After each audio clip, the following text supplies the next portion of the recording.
হাতে দাঁড়ালো কাস্তে, একের পর এক পাট কেটে সুন্দরভাবে জড়ো করছেন।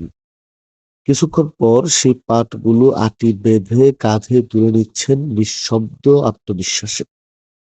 এই দৃশ্য শুধু একজন কৃষকের কাজ নয়, এটি একটি পরিবারের স্বপ্ন বাঁচিয়ে রাখার গল্প। রোদ, বৃষ্টি, কাদা কোনো বাধাই তাকে থামাতে পারে না।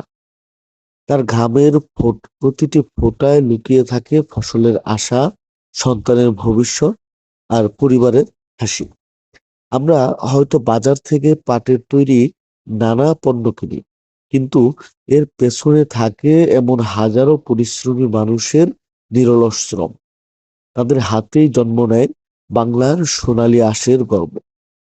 চলুন এই অজানা নায়কদের প্রতি জানাই আন্তরিক শ্রদ্ধা।